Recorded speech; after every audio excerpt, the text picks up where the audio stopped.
नमस्कार, मैं हूं देवनाथ पांडे और आप देख रहे हैं दिल्ली डायरी। आज दिल्ली के मुख्यमंत्री अरविंद केजरीवाल की जमानत के मामले में सुप्रीम कोर्ट में सुनवाई हुई। सुनवाई इससे पहले हुई थी, लेकिन आज फैसला सुनाया गया और आज ये लग रहा था कि अरविंद केजरीवाल को जमानत मिल जाएगी। हालांकि दो याचिकाओं पर अरविंद केजरीवाल की सुनवाई चल रही थी। एक में अरविंद केजरीवाल को झटका लगा, दूसरे में जमानत मिली।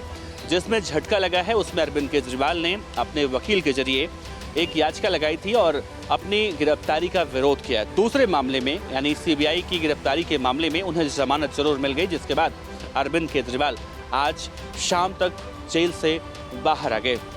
अरविंद केजरीवाल वैसे जब से गिरफ्तार हुए थे, दिल्ली के तिहाड़ जेल में गए थे, तब से विपक्ष लगातार विरोध कर रहा था और अरविंद केजरीवाल से इस्तीफे की मांग कर रहा था। लेकिन अरविंद केजरीवाल इस बात पर अड़े हुए थे कि वो दिल्ली के मुख्यमंत्री बने रहेंगे और जेल में बैठकर सरकार चलाने का दावा भी कर रहे थे। लेकिन आज जिस तरह से अरविंद केजरीवाल को जमानत मिली है, जमानत के बाद की तस्वीरें पूरी तरह से बदलते हुए दिल्ली के दिखाई दे रही हैं। आम आदमी पार्टी के ऑफिस में अरविंद केजरीवाल को जमानत के आदेश के बाद जश्न का माहौल दिखा, ढोल नगाड़े बजाए गए। मनीष सिसोदिया और संजय सिंह ने प्रेस कॉन्फ्रेंस करके बीजेपी पर हमला बोला और कहा कि बीजेपी को अब सार्वजनिक रूप से माफ़ी मांगनी चाहिए।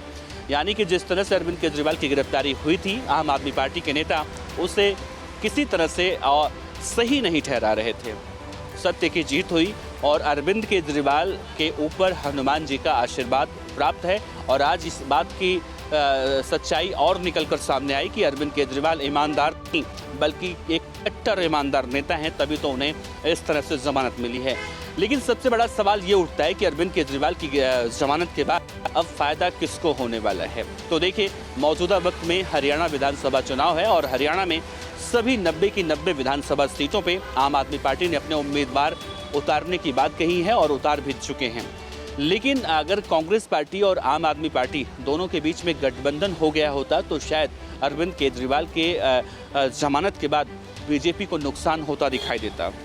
लेकिन 90 सीटों पर आम आदमी पार्टी लड़ रही है और 90 ही सीटों पर कांग्रेस पार्टी लड़ रही है। ऐसे में दोनों के वोटर बैंक को देखा जाए तो एक ही वोट बैंक दोनों ही पार्टी है और ऐसे में दोनों वोटर सब कहीं ना कहीं बढ़ते हुए दिखाई देंगे अरविंद केजरीवाल के जमानत के बाद, यानी जब वो प्रचार करने जाएंगे। तो ऐसे में सिर्फ और सिर्फ फायदा बीजेपी को देखने को मिल रहा है। विपक्ष विजेंद्र गुप्ता ने एक बार फिर से दिल्ली सरकार पर तथाकथित रूप से भ्रष्टाचार का आरोप लगाते हुए दिल्ली के उपराज्यपाल से मुलाकात की है। विजेंद्र गुप्ता जो इस वक्त लोकसभा में नेता प्रतिपक्ष हैं, उन्होंने उपराज्यपाल से मुलाकात करके कहा कि दिल्ली में जिस तरह से स्वास्थ्य घोटाले को लेकर करीब 5,500 करोड़ रुपए की बात निकलकर सामने आ रही है, इसमें जांच कराने की वो मांग कर रही हैं।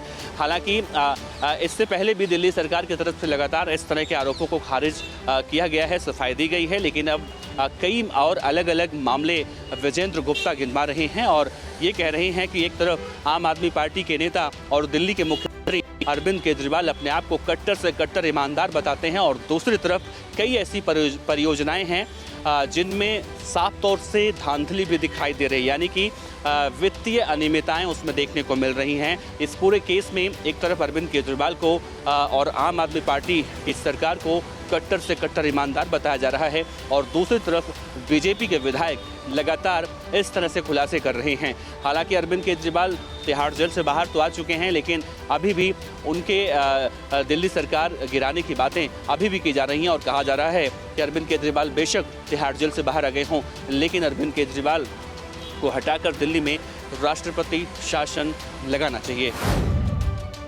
देश की राजधानी दिल्ली में अपराध इस वक्त पूरे चरम पर पहुंच चुका है। कल देखने को मिला कुख्यात गैंगस्टर जो इस वक्त गुजरात के अहमदाबाद के साबरमती जेल में बंद है, जिसका नाम है लॉरेंस बिश्नोई और जिसका नाम पंजाबी सिंगर सिद्धू मूसेवाला के भी सामने आया था। कल उसका राइट हैंड कहा जाने वाला रोहित गोदारा दिल्ली के एक बिजनेसमैन से फोन कर 1 करोड़ रुपए की रंगदारी मांगता है।